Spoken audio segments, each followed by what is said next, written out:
बिस्मिल्लाहिर्रहमानिर्रहीम अस्सलामुअलैकुम वरहमतुल्लाहि वबरकातुहू। ਅੱਜ ਜਿਹੜਾ ਮੈਂ ਨੁਸਖਾ ਦੱਸਣ ਲੱਗਾ ਇਹ ਉਹਨਾਂ ਔਰਤਾਂ ਵਾਸਤੇ ਹੈ ਜਿਨ੍ਹਾਂ ਨੂੰ ਇੱਕ ਦਫਾ ਹਮਲ ਹੋ ਜਾਂਦਾ, ਉਹਨਾਂ ਦਾ ਬੱਚਾ ਪੈਦਾ ਹੋ ਜਾਂਦਾ, ਉਸ ਤੋਂ ਬਾਅਦ ਦੁਬਾਰਾ ਉਹਨਾਂ ਨੂੰ ਹਮਲ ਨਹੀਂ ਠਹਿਰਦਾ। ਉਹਨਾਂ ਵਾਸਤੇ ਕਰਨਾ ਕੀ ਹੈ ਕਿ 3 ਦਿਨ ਤੁਸੀਂ ਹਰਮਲ ਦਾ ਸਫੂਫ ਬਣਾ ਲੈਣਾ, ਅੱਧੀ ਚਮਚ ਸੁਬਹ ਅਤੇ ਅੱਧੀ ਚਮਚ ਸ਼ਾਮ। ਇਹ 3 ਦਿਨ ਤੁਸੀਂ ਇਸਤੇਮਾਲ ਕਰਾਉਣਾ। ਇਸ ਦੇ ਨਾਲ ਜਿਹੜੇ ਰਹਿਮ ਦੇ ਫਾਜ਼ਲ ਮਾਦੇ ਨੇ ਇਹ ख़त्म हो जाते हैं, जिसम ਵਿੱਚੋਂ निकल जाते हैं। उस तो बाद तुसी 21 या 28 दिन ये नुस्खा देना ਜਿਹੜਾ मैं ਤੁਹਾਨੂੰ ਹੁਣ ਦੱਸਣ ਲੱਗਾ।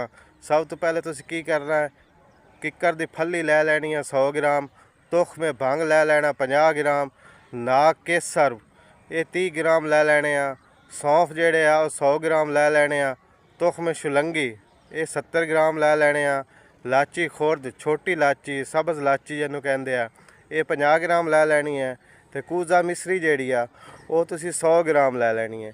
ਇਹ ਦਵਾਈ ਸਾਰਿਆਂ ਨੂੰ ਕੋਟ ਛਾਣ ਕੇ ਇਹ ਤੁਸੀਂ 21 ਤੋਂ 28 ਦਿਨ ਅੱਧੀ ਚਮਚ ਸੁਬਹ ਅਤੇ ਅੱਧੀ ਚਮਚ ਸ਼ਾਮ ਇਹ ਦੇਣੀ ਆ। ਇਹਦੇ ਨਾਲ ਇਨਸ਼ਾ ਅੱਲਾਹੁ ਤਾਲਾ ਬਫਜ਼ਲ ਖੁਦਾ ਅੱਲਾ ਦੇ ਹੁਕਮ ਨਾਲ ਹਮਲ ਦੁਬਾਰਾ ਹੋ ਜਾਸੀ। क्या तुसी सेहतमंद जिंदगी दे ख्वाहिशमंद हो?